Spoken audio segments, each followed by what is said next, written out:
All right, guys, so today I'm going to be giving you a full, no BS guide to the ketogenic diet, also known as keto. When I talk to a lot of different people about the keto diet, I get a lot of mixed messages around. Some people are saying, it sucks, it doesn't work, it's not sustainable, you're going to gain your weight back.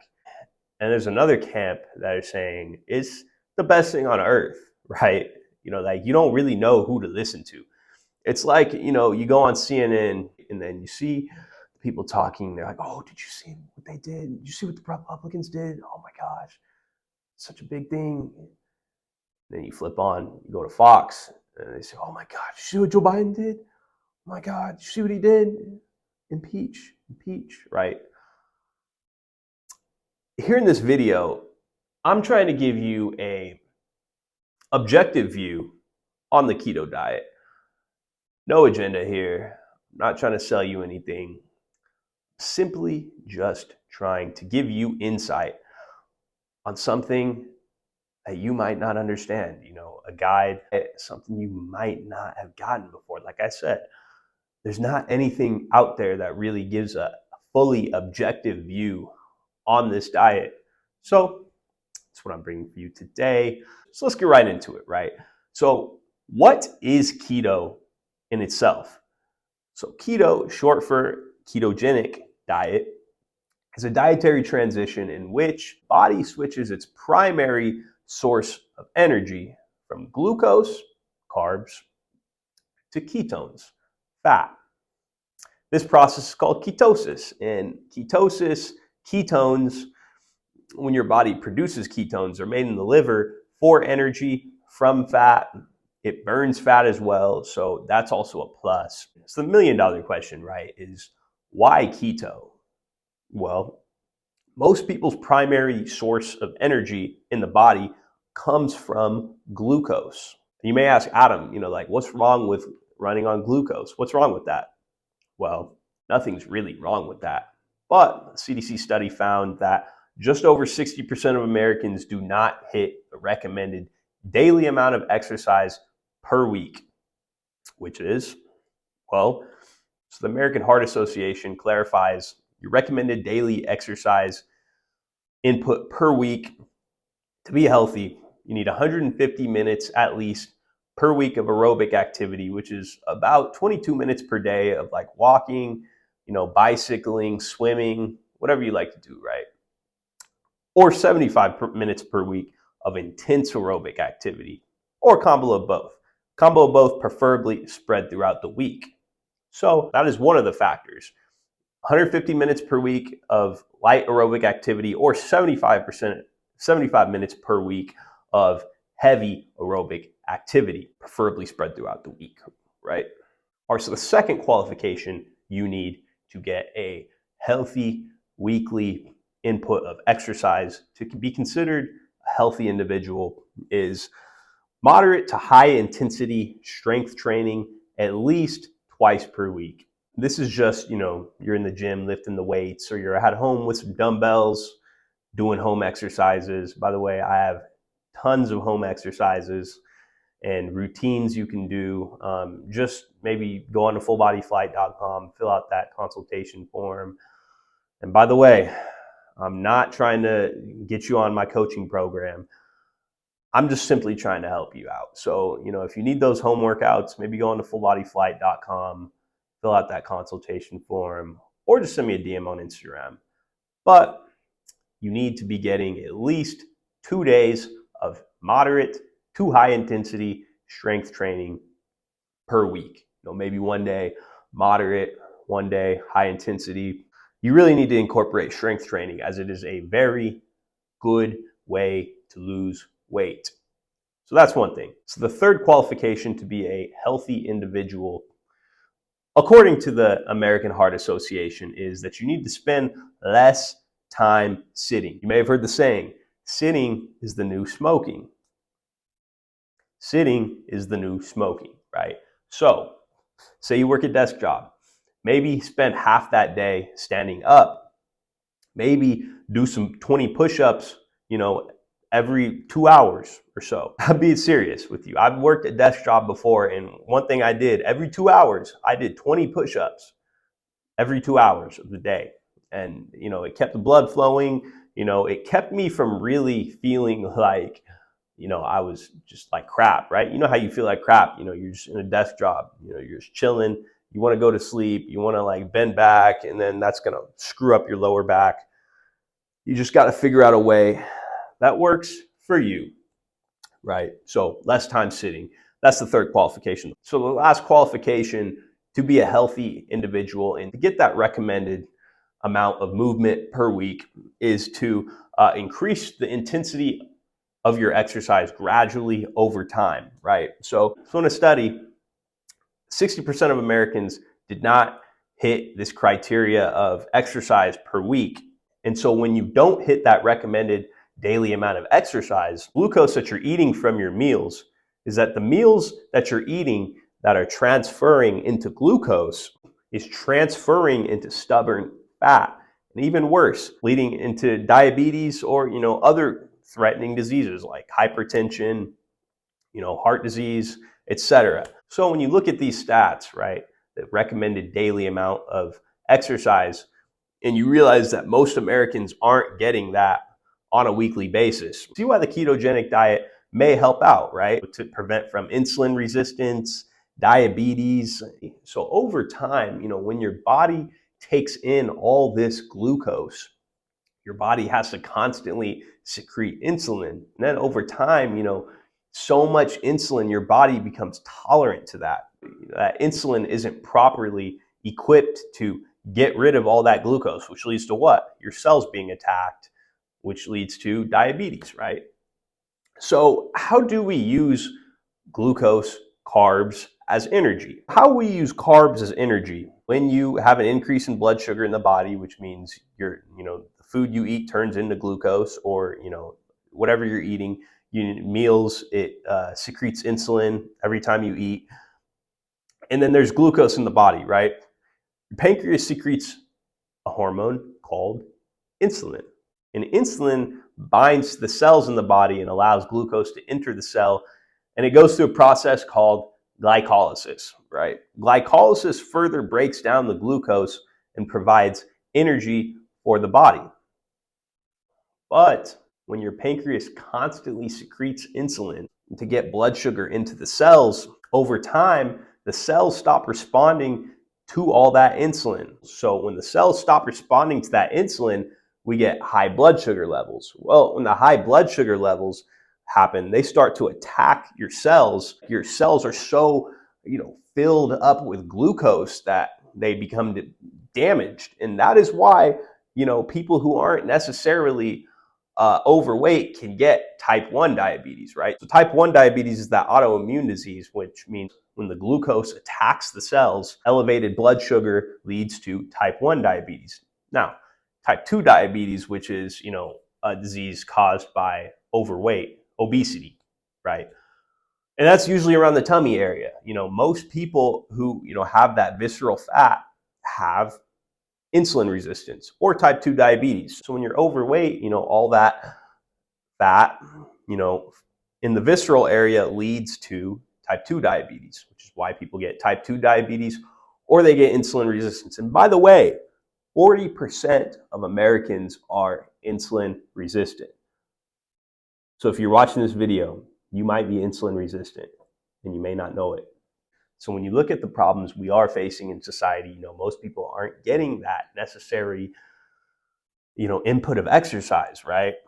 And that leads to, high blood glucose levels. It leads to fat around this region. It leads to just obesity, overweight, diabetes, heart disease, high blood pressure. It's just, guys, it's very crucial that you get the recommended amount of weekly exercise in your diet.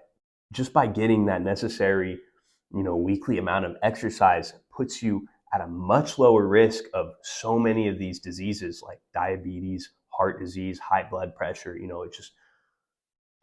It puts you at a much lower risk. So when we look at why keto, 40% of the American population is insulin resistance. So, if you have insulin resistance, you may also have a fatty liver, which is an inflamed liver, which is caused by a multitude of different things. It could be too much iron in the body. It could be a lot of things. But one major cause of insulin resistance is a lot of fat around the belly area, also known as what we call visceral fat. So you kind of understand how this whole thing ties together, right? The body has elevated blood glucose levels because we're constantly running our body on glucose, but there's too much glucose, right? Which leads to fat. Another part of it is that we're not getting our necessary weekly amount of exercise, which is 60% of Americans are not getting the weekly amount of exercise. So you're kind of picking up what I'm putting down, why we need keto sometimes, maybe not all the time, but when the body is constantly run on glucose and we're not supplementing that glucose levels and the glycogen with exercise and strength training, we're going to end up being overweight and obese, right? So primary symptoms of insulin resistance are visceral fat around the belly area, excessive eating, you're always hungry. And you'll begin to realize when I explain all this that insulin resistance is basically diabetes. And what I mean by this is when you go draw blood at the doctor's office, right? Your hemoglobin A1C levels have to be at a certain level to be considered diabetes, which I think it's like 6.1% glucose percentage in the blood. I could be wrong, don't quote me on that. But it just has to be at a certain point. So, say your blood glucose levels are at like a 5.5, that would be insulin resistant. Or like maybe they're at like a 5.3 or 5.4.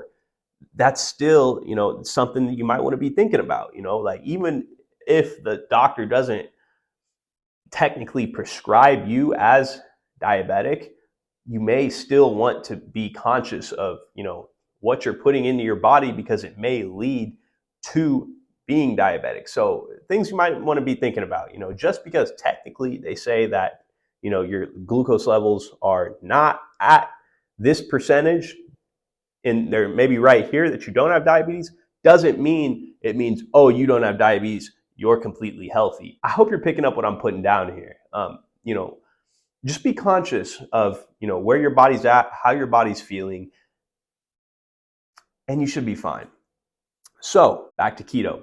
So a brief history of keto, originally created in the 1920s to prevent epileptic seizures. So studies were found that a higher level of ketones in the blood will actually reduce the amount of epileptic seizures that one goes through. So it was popular in the 1920s and 30s, but was later abandoned due to, we had medications, to treat epilepsy. So people were like, well, why do we need this? We got medication.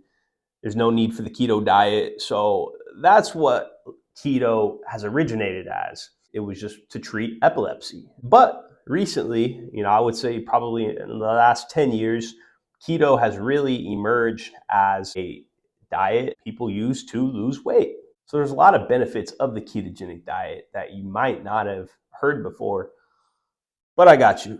So first things first, it helps women boost fertility. Great weight loss tool, obviously. It even lowers inflammation in the body, which is, a big influence on how it lowers the risk of certain neurological conditions as well. So like Alzheimer's, Parkinson's, multiple sclerosis, migraines, epilepsy, obviously. So there are a lot of benefits of the ketogenic diet. Keto improves your mood as well. Let me explain. So many carbs, like starchy foods, grains, can promote inflammation, which leads to also poor gut health as well. And what you might not have known is that there are neurotransmitters in the gut that regulate your mood, right? So good gut health equals good mood. So a way you can improve your gut health is, by drinking kombucha, which has probiotics, it's fermented tea. It's by far my favorite drink for gut health. Like I'll drink that and my mood is just 360. I could be having a bad day, but then then I'll have a great day because I drank some kombucha, right?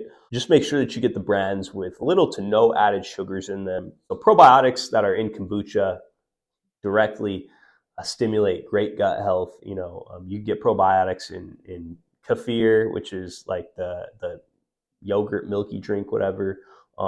Yogurt, it's like some dairy products, and then also kombucha, which is fermented tea. So you got a little bit of a glimpse on the extreme benefits of the ketogenic diet. So there are some valid concerns about the ketogenic diet, which I'm going to get through later on in this video, but stay tuned. So questions you may have about the ketogenic diet. You may be asking me, Adam, I'm diabetic, I'm afraid to try keto because if I do, I could go into a state of ketoacidosis, which is basically low blood sugar, and then your body goes into shock, right? So there's a part of keto that is called intermittent fasting for weight loss, because the ketones burn fat as fuel, which will in turn help you lose weight, which is the outcome you want, right? But let's talk about this concern, right? So will my blood sugar dip too low and possibly go into ketoacidosis from keto, right? By the way, if you'd like to go a little bit deeper into, what foods to eat based on your body type, maybe hit the link below, go to fullbodyflight.com, fill out the consultation form, or DM me at fullbodyflight, and I'll give you some of the best foods to eat based on your body type to maximize your energy as well. I can give you a few of those. Having said that, you definitely want to know the dangers of keto with your type 2 diabetes. It's a valid concern. And obviously, this isn't medical advice. You should 100% consult your doctor. But there was a study done. There's a study done on a 67-year-old woman with type 2 diabetes that was on keto for 3 months, right? Trying to lose weight. And one day she felt dizziness, nausea, vomiting. She was rushed to the hospital. She also took 750 milligrams of metformin that day, which is basically a blood sugar regulating medicine, an herbal alternative to metformin. In the diabetic community, you'll know as berberine. It's a natural remedy, that works very similar to metformin. The diabetic community knows what I'm talking about, right? But anyway, she took 750 milligrams of metformin that day. So on this day, this 67-year-old lady was experiencing dizziness, nausea, vomiting, and was rushed to the hospital, right? But it turns out that she was actually doing 40-hour fasts, which is kind of strange, 40-hour fasts, which means it makes sense that her body would dip down into ketoacidosis, 40-hour fasts. That's over a day. That's a day and a half of not eating. So, rule of thumb, go on 8 to 16-hour fasts, which probably won't do anything to your blood sugar levels, but definitely consult your doctor because everybody's different. That being said, I don't think you got to worry about ketoacidosis. If you're just, doing keto and you're fasting 8 to 16 hours, maybe you go 16 hours at night, maybe you eat your last meal at 6 p.m. in the evening, and then you don't eat again until 12 p.m. the next day. Those fasts are great. It also promotes human growth hormone, which is an anti-aging hormone, which will make you look younger over time, which is also a benefit of intermittent fasting on keto. So another question you might have is, Adam, do I have to be on the keto diet at all times for my body to stay in ketosis? Well, not exactly. Let me explain. So a lot of bodybuilders will say that the keto diet definitely isn't sustainable for, because they're always in the gym and your body constantly needs carbs to promote glycogen levels, right? After your workout and for fuel before your workout, right? So carbs are an essential for that. No problem. So there's a thing called the cyclic keto diet. The cyclic keto diet is for those who work out a lot. So it boosts and supports athletic performance and also muscle growth as well. Let me explain. So what you would do with the cyclic keto diet is you follow keto diet mostly maybe like 5 to 6 days per week, right? Up your carb intake immensely for your rest days. So on your rest days, when you're not doing keto, your body switches out of ketosis, obviously for the days that carbs are upped, and that will support athletic performance and muscle growth. However, if you supplement with BCAAs and also electrolytes, that will improve your muscular performance, your recovery, and also the mental fog that you get from the ketogenic diet if you are a big, like say, bodybuilder, right? Another question you might be asking is there a difference between ketogenic diet, high fat, low carbs, and then also with just a strictly low carb diet, right? So just strictly restricting carbs, doing nothing else to your fat and protein levels. Well, when blood sugar decreases from this, insulin production lessens. Obviously, we discussed this earlier, right? So when your blood sugar decreases and insulin production lessens, the pancreas secretes a hormone called glucagon. And glucagon delivers energy, but the brain isn't able to recover that same energy, which leads to brain fog. And so that's usually on the keto flu. You get keto flu because when your body isn't fully in a state of ketosis, obviously, you're going to have brain fog for that same reason. That's what happens if you go straight up, with no carbs. But once your body is fully in ketosis, you're not going to have to worry about that. However, if you're just straight up going no carbs, I recommend you get ketones supplements, which have been shown to be effective. But that's that. So talking a little bit about the keto flu, let's get into that topic, right? Keto flu happens when carbs are restricted, obviously. Insulin levels drop, and then when insulin levels drop, it triggers the kidneys to release sodium and water, which leads to dehydration on keto, right? A lot of people experience dehydration, and that's what causes keto flu. So, how to combat the keto flu?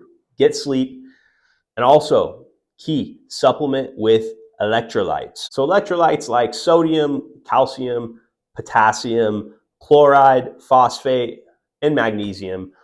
But you can all get these in, supplements as well. So you can get them in supplements, but definitely your first couple weeks of keto and, even just on keto, you're going to want to take electrolytes so you don't get dehydrated. So wrap up. Like we discussed intermittent fasting earlier, intermittent fasting on keto is a very, very crucial aspect of your weight loss. Let me explain why. So when your body is fully in ketosis, after it went past that grueling couple weeks of you getting used to the ketogenic diet, right? Then your body is in a state of fully ketosis, which means it will burn fat and use that fat as energy. So you're kind of killing two birds in one stone. You're having the energy and you're burning fat also. So that's a big benefit of the ketogenic diet. All right, so to wrap up this video, overall, there are a lot of pros to the ketogenic diet. However, there are a lot of cons to the ketogenic diet. However, if you are someone that is looking to lose weight or have more energy, you definitely want to break this out every now and then. Here's a misconception about a lot of these diets. People talk about these diets in terms of it's just a full lifestyle. You have to go in all out, burn your ships. Personally, I think that's stupid because obviously you're not going to stick to a diet 100% of the time. Who does? Nobody does, okay? But it could be just a tool to break out the keto tool. Like in the mornings for me, like I don't go all keto, but in the mornings for me, I have a bacon breakfast. I have 2 eggs, 3 pieces of bacon, and an avocado or 2. And it ends up to be a nice keto breakfast that gets me through the day, no fatigue, no brain fog. So a lot of times when I eat breakfast, sometimes I don't eat breakfast, but when I do eat breakfast, I make sure that it's a keto breakfast so that I don't have any brain fog throughout the day. So that is personally how I utilize keto. You got to find something that works for you. But in order to find that thing that works for you, you have to know your body. What do I mean by that? Well, you obviously got to get blood checks. You got to understand what you're working with. You got to track your calories. You got to track your macros. It's really easy to do that. You got to pay attention to your body and how your body's feeling. Are you low energy? Why? Are you breaking down in the middle of the day? Why? So the keto diet is a great tool to break out, whenever you need it to lose weight. With that being said, I hope you all have a good one. And if you have any questions at all, go down to Full Body Flight, fill out that form, and I'll get back to you. Or send me a DM on Instagram, and I will be happy to answer any of your questions at Full Body Flight and my personal Adam22Go. Yeah, just ask me questions. I'm always here to help the community. I'm dedicated to your well-being. Let's make 2023 great. Peace.